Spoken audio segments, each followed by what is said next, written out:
Bienvenue sur Teach. Depuis un moment, nous sommes en train de parler des addictions. Et aujourd'hui, on aimerait parler de l'addiction aux substances. Il y a des substances, à force de le consommer, eh bien, on en devient dépendant totalement. Ça, ce n'était pas des substances additives. Mais je me souviens bien, quand on était petit, je ne sais pas pour vous, mais moi, quand j'étais petit, j'étais, je vais le dire, la vérité. OK, ne me jugez pas, mais il m'est arrivé quelquefois de marcher en cachette jusque dans la chambre de mes parents pour bouffer les laits de mon petit frère quand il était bébé. Parce que le lait des bébés, ça, c'est odeur. Tu vois, ça t'attire. Et mes parents, ils voulaient bien garder les peu de lait en poudre qu'il y avait pour le bébé. Mais la fois où on se faisait attraper, c'est quand on se rend compte que le lait du bébé, il disparaît un peu plus trop vite. Et un jour, pendant que je ressortais du couloir, ma mère me dit « Tu viens d'où ?» Là, j'ai bouge la tête pour ne pas dire d'où je viens. Et dit « Tu as pris le lait dans ta bouche. » Et quand j'ouvre ma bouche pour essayer de dire « Non », c'est là que la poudre sort, pouf, en essayant de dire non. J'étais ridicule en train de me dire, oh, je me suis fait avoir avec cette poudre, mais j'étais petit. Avec le temps, on grandit, on devient bon en matière de fuir les gens pendant qu'on sait qu'on est devenu dépendant à une substance. Mais tout de suite, on va voir comment en sortir et ne plus jamais être esclave des substances, quelles qu'elles soient. Alors, let's teach. Grandissons ensemble.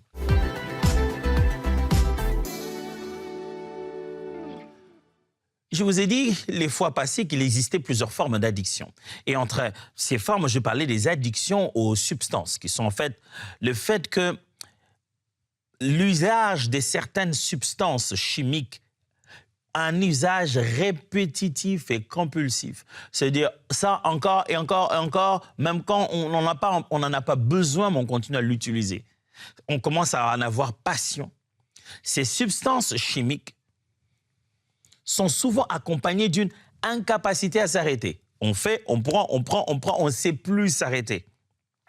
Et ça, malgré les conséquences néfastes que ces substances finissent par faire à nous et à travers nous, autour de nous.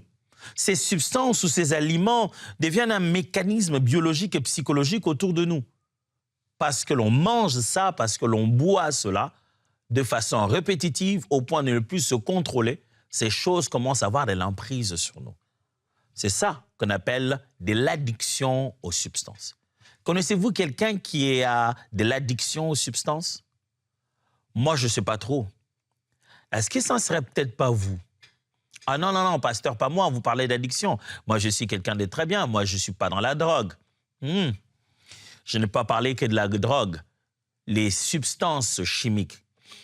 Il y a dans ce que nous mangeons et dans ce que nous buvons des éléments additifs qu'on met à l'intérieur pour soit rendre le goût bien ou pas, ou meilleur, qui, ces éléments, peuvent devenir addictifs au point que on en veut encore.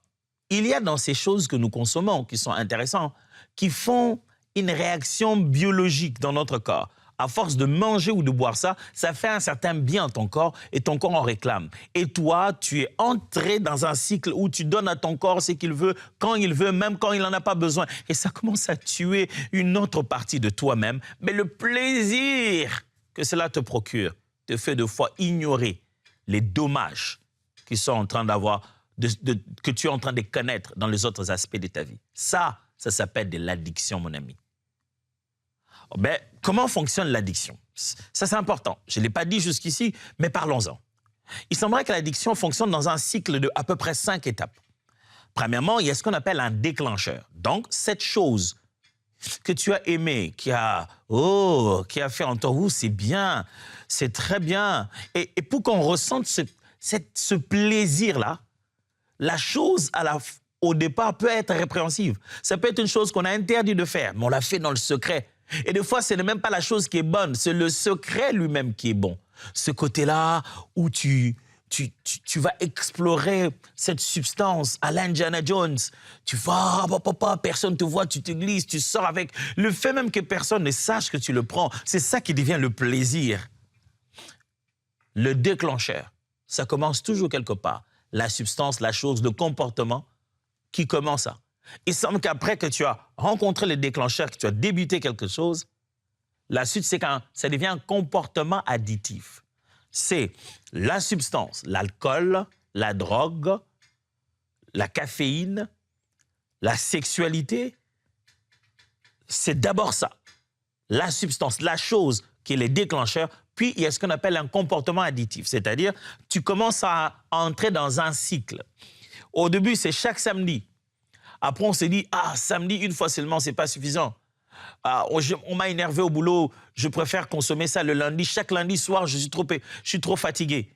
Donc, lundi, dimanche, samedi, lundi, samedi, dimanche, lundi, samedi, dimanche, lundi. Et puis, tu te dis, non, le mercredi aussi. Le comportement, un cycle commence à se créer. Ton corps a désormais rendez-vous avec cette substance. Troisièmement, arrive ce qu'on appelle un soulagement temporaire. C'est-à-dire, chaque fois que tu consommes la chose ou tu vis l'objet de ton addiction, tu as l'impression que ça me fait du bien. Avez-vous déjà rencontré quelqu'un qui souffre d'une addiction de substance, qui a tendance à redevenir plus ou moins normal quand il en a pris? En fait, sa normalité désormais, c'est qu'il doit en avoir une petite dose. Quand il n'en a pas, il devient nerveux. Quand il en a beaucoup, il devient pire. C'est comme si il a besoin de se shooter un peu pour rester un peu équilibré. Qu'est-ce qui se passe? Il est dans cette étape qu'on appelle un soulagement temporaire. Parce qu'à un moment, il va bien. Mais après, il a des maux de tête. Il se réveille fatigué, épuisé. Mais au début, il s'est senti bien. Quand il a pris cette caféine, il a dit « Oh, ça me fait du bien, je me sens un peu plus fort. » Quatrièmement, vient ce qu'on appelle des conséquences négatives. C'est-à-dire, il a bu toute la soirée, il a pensé que c'était bien le matin, il se réveille avec une gueule de bois, il se réveille là, il a des maux de tête, il vient prendre de l'aspirine. Pourquoi vous prenez un médicament chaque fois que vous veniez d'avoir plaisir? Est-ce que vous n'avez pas compris que vous êtes malade? Les médicaments, c'est quand on est malade. Si c'était aussi bon, pourquoi tu dois te prendre un médicament après? Le matin, on a mal à la tête, on sent qu'on ne va pas bien, on se réveille, on a les pas, on draine les pas, on a une grosse faim. Les conséquences négatives. Et après, vient ce qu'on appelle le retour au déclencheur. Après que les conséquences négatives se soient un peu estompées ou bien on a tenté de les oublier, la personne qui souffre de l'addiction a l'impression que c'est fini. Il ne compte plus le tour qui s'est passé hier. Il s'est dit, non, ça c'était hier, c'est bon, aujourd'hui je vais me contrôler. Aujourd'hui, je ne vais pas prendre beaucoup, je vais prendre 2. À partir déjà de 1,5, je vais arrêter. Et ça devient un cycle. Et ce cycle-là s'appelle le cycle des addictions. D'abord un déclencheur, puis un comportement addictif.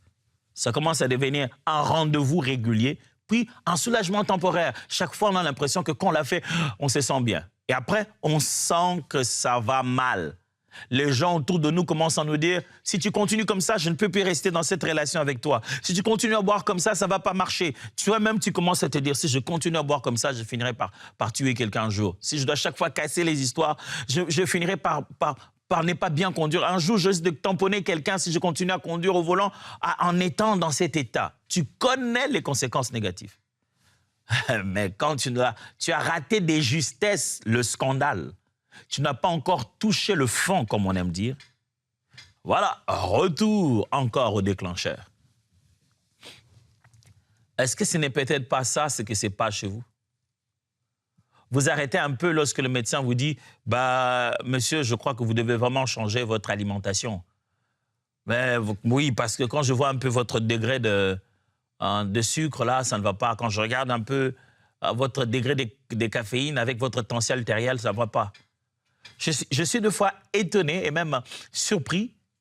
Pourquoi je devais l'être, je ne sais pas. Hein, mais deux fois, les gens obéissent très bien aux médecins, plus que même à nous, les pasteurs, qu'ils viennent voir. Quand ils viennent nous voir, ils veulent qu'on prie pour eux. Dis, pasteur, prie pour moi.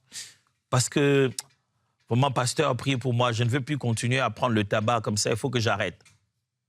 Quand il va, les médecins lui disent si tu n'arrêtes pas, on va te couper une partie de la jambe. C'est tout, c'est fini. Il arrête. Il ne veut plus. Peut-être qu'on devrait couper les gens des jambes et des bras. Hein? Ben là, c'est pour rire. Je suis juste en train de dire que Jusqu'à quand tu te rendras compte que tu es en danger? Jusqu'à quand tu te rendras compte que tu ne contrôles plus? Le problème de l'addiction aux substances, c'est surtout le plaisir temporaire qu'il porte. Parce que les gens ont pris rendez-vous avec ça. Ils se disent, je ne le prends que quand je ne me sens pas bien. Du coup, ça fonctionne comme si c'était, comme si c'était thérapeutique. Oh, vous verrez très souvent, les gens aiment classer les substances dans un rang thérapeutique. Ils disent, ça me fait du bien. Si on devrait laisser tout le monde se faire du bien, juste pour le nom de se faire du bien, le monde ne s'y tiendra pas. Tout ce que te fait du bien ne te fait pas du bien. C'est peut-être en train de te détruire. Proverbe chapitre 23, versets 20 à 21. Voici ce que dit la Bible. Ne sois pas parmi les buveurs de vin, parmi ceux qui font excès des viandes, car l'ivrogne est celui qui se livre à des excès s'appauvrissent et l'assoupissement fait porter des ayons. J'aime le proverbe, il est intéressant. Il dit, ne sois pas parmi les buveurs de vin et parmi ceux qui font excès des viandes. Oh, des viandes! Il dit oui. Voici ce proverbe. Tu vois les gens là avec l'alcool en train de boire. Tu vois les gens là à table en train de manger, à remplir leur assiette des viandes. Sachez-les bien que cette consommation-là, ça va coûter très cher. D'un côté, ça va coûter la pauvreté. D'un côté, ça va coûter la santé. Mes amis, l'addiction aux substances, combien de gens n'ont-ils pas perdu de l'argent pour ça? J'ai déjà vu de personnes en cours de route te demander avec tellement de tristesse, tu as pitié d'eux. Vraiment, j'ai besoin de quoi manger. Ma femme et mes enfants ne savent pas quoi manger. Tu leur donnes en pensant que tu donnes pour la femme et l'enfant. Quelques mètres plus tard, tu le vois en train d'acheter de la drogue. Et il en prend. Et même l'argent de ses poches sont pour la drogue. L'argent de ses poches sont pour la drogue. Vous pensez que vous allez vraiment maîtriser très bien vos finances et votre vie en restant sous l'addiction à des substances? Je connais des grandes personnes, des CEO, des responsables de grandes entreprises, des stars connues. Dès qu'ils sont entrés dans des substances, ils ont perdu l'attention, ils ont commis des erreurs au travail et s'en allaient en dégradant.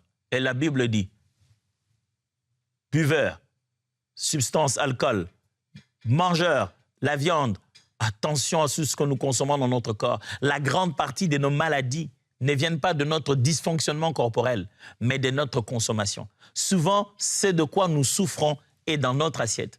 Nous le mangeons et ça nous fait souffrir. Les substances qui rendent le plus addictifs dans notre monde aujourd'hui. L'addiction, les substances dont on est dans l'addiction le plus connu, les quelques substances addictives les plus connues. Premièrement, vous avez l'alcool. L'alcool. Oh, l'alcool.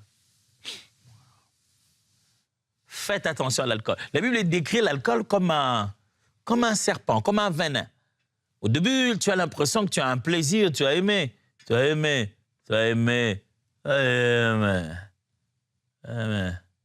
Et tu es parti. Et te voilà parti. Tu ne te contrôles plus.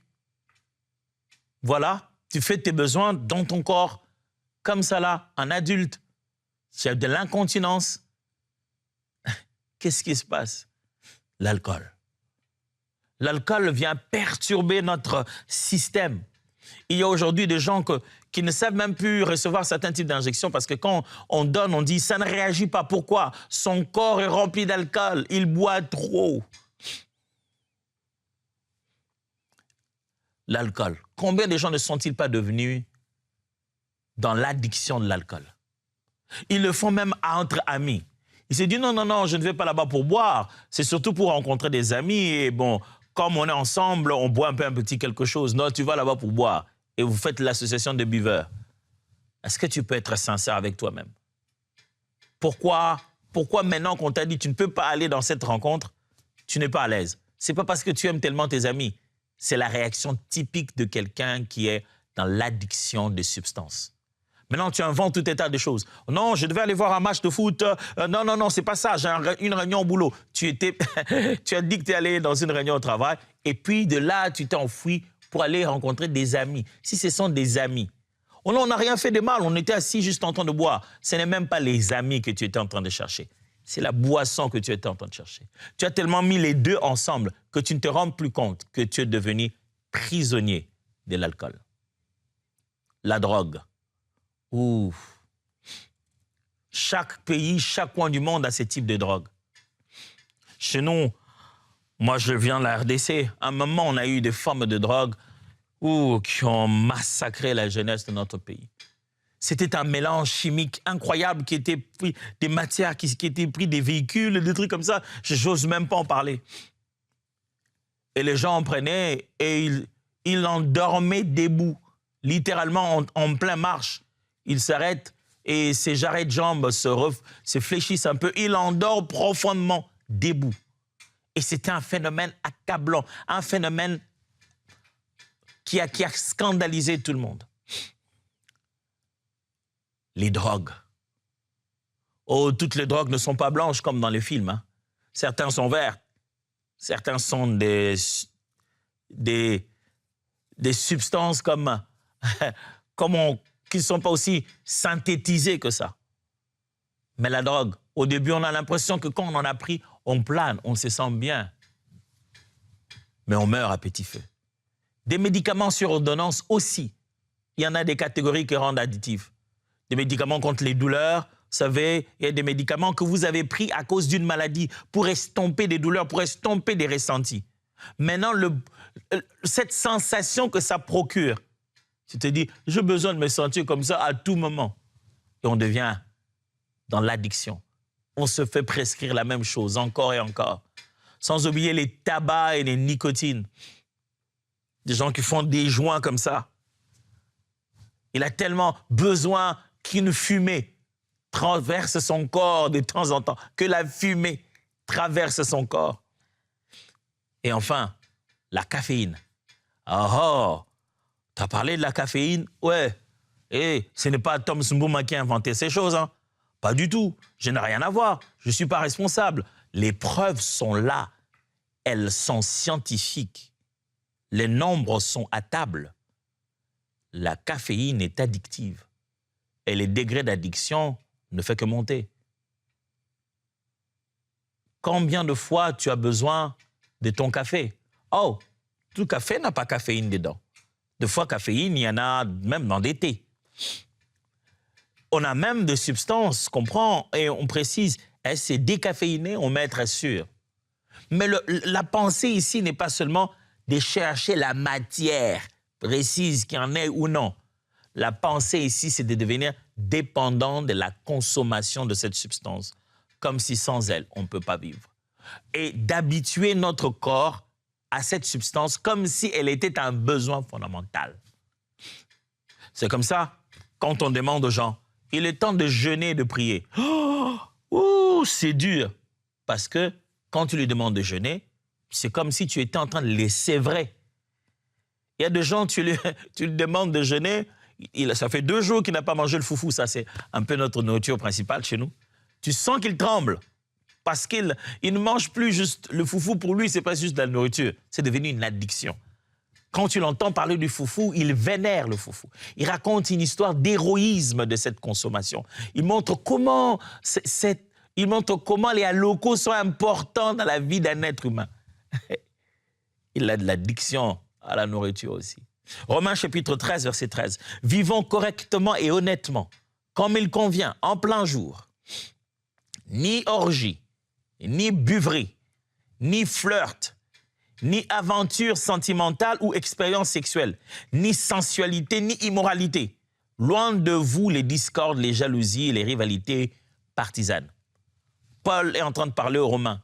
Et il décrit les habitudes et les mauvaises habitudes qu'avaient les Romains. Il dit, en chrétien, nous devons vivre loin de ça. Des orgies, des buveries, des flirts, des aventures sentimentales ou des expériences sexuelles. Ça, ce n'est pas la vie des enfants de Dieu. Proverbe chapitre 20, verset 1. Le vin est moqueur. Les boissons sont fortes. Les boissons fortes sont tumultueuses. Quiconque en fait excès n'est pas sage. Ah. Ce n'est pas être sage de boire tel que tu bois là. Ce n'est pas sage du tout. Ce n'est pas sage de te shooter du café à ce niveau-là, chaque matin, chaque soir, au point que tu te dis, tant que moi, je n'ai pas pris mon café, je ne vais pas bien. De quoi est-ce différent de celui qui, tant qu'il n'a pas pris encore sa nicotine, tant qu'il n'a pas encore pris sa drogue, sa marijuana, il n'est pas bien? C'est la même chose. Ne les considère pas comme ayant un péché plus grave, ayant une substance plus incontrôlable que toi. Voilà, faisons ceci. Toi, essaie d'arrêter un peu le café.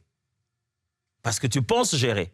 Arrête les cafés pour voir. Et tu te rendras compte que depuis un moment, tu es entré dans un degré où tu es géré par ces substances. Pasteur, tu as bien parlé.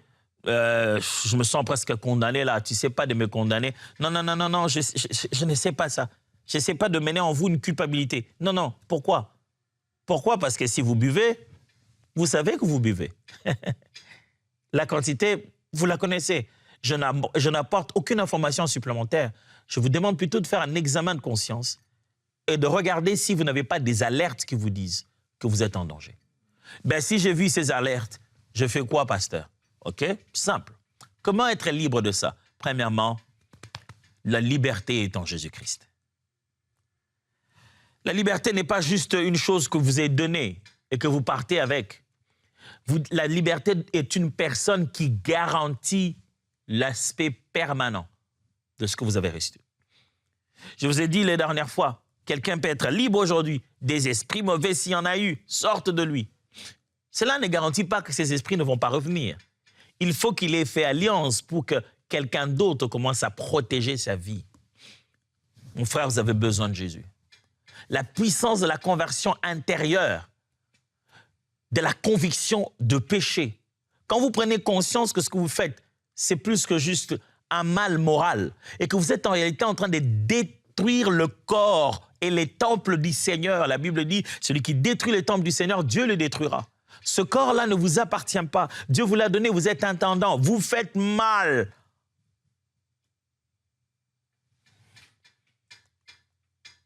Tu essaies de nous faire peur, pasteur? Non, mon ami. Non, mon ami. J'essaie de te parler de la solution. Parce que je suis sûr que même quand tu auras vu ton psychiatre ou ton thérapeute, il te le dira. Tu te fais du mal.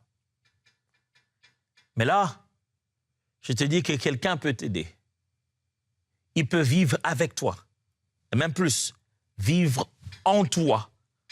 De sorte qu'il te donne force et pouvoir pour ne jamais rentrer dans l'esclavage des substances qui détruisent ta vie. Donne ta vie à Jésus. Réclame l'aide chez Jésus. Jésus est disponible dans ça.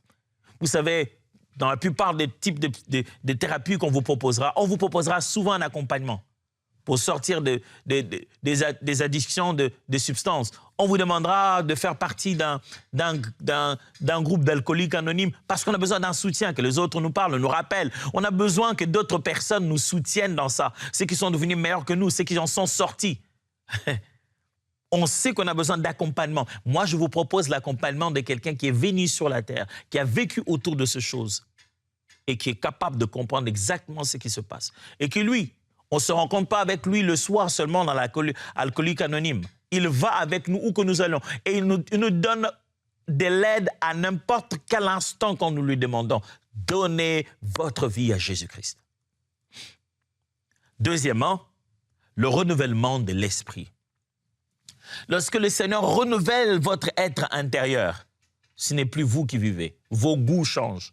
Les choses qui vous faisaient plaisir en les buvant, vous allez les rejeter en vous disant « Pourquoi ça ne me fait plus la même chose ?» C'est parce que l'homme à l'intérieur a été renouvelé.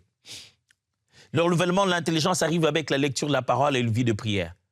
Laissez-vous être transformé de l'intérieur et ça changera le type de consommation que vous voulez. Si votre homme intérieur est changé dans sa sincérité, par la puissance du Saint-Esprit, vous ne consommez plus les mêmes choses. Et trois, la puissance de la communauté. Je l'ai presque dit tout à l'heure. Vous voulez sortir de l'addiction de substances? Faites-vous accompagner. Église, accompagnons ses frères et sœurs. Vous savez ce que nous faisons, nous, à l'église? On remarque qu'un frère est récidive. Il est récidiviste dans un comportement. On découvre qu'il a de l'addiction à certaines substances. Soit on l'envoie à l'intercession, en commençant d'abord par le suspendre. Il est suspendu, envoyé à l'intercession après des temps de prière. On attendra de voir s'il a changé. Et vous savez ce qu'il va faire? Il va juste changer de système pour être le plus hypocrite qu'avant et qu'on ne découvre pas le mal qu'il a fait. Et nous, voilà, nous le remettons à la chair. Aidons-nous réellement. Faisons en sorte que nos communautés ne puissent pas avoir honte d'aider des gens qui sont dans l'addiction. Hey, avez-vous déjà vu un mécanicien avoir honte des véhicules sales dans son garage? Et les véhicules qui sont chez les mécaniciens sont dans tous les états. Ça, c'est cogné, ça, c'est moche. Les autres ont des papiers dessus.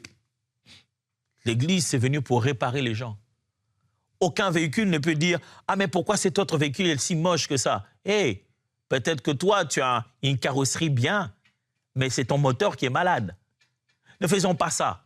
Jésus nous a dit « Venez à moi, vous tous qui êtes fatigués. » Si nous nous rencontrons tous à côté de Jésus, nous ne pouvons pas nous plaindre que l'autre plus fatigué que nous.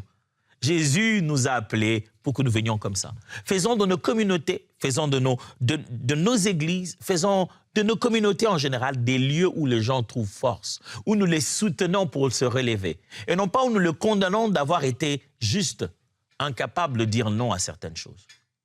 Jésus peut te sortir de là. Est-ce que je peux faire cette prière avec toi aujourd'hui? Pour que tu sois libre totalement de l'addiction de substances? Alors prie avec moi.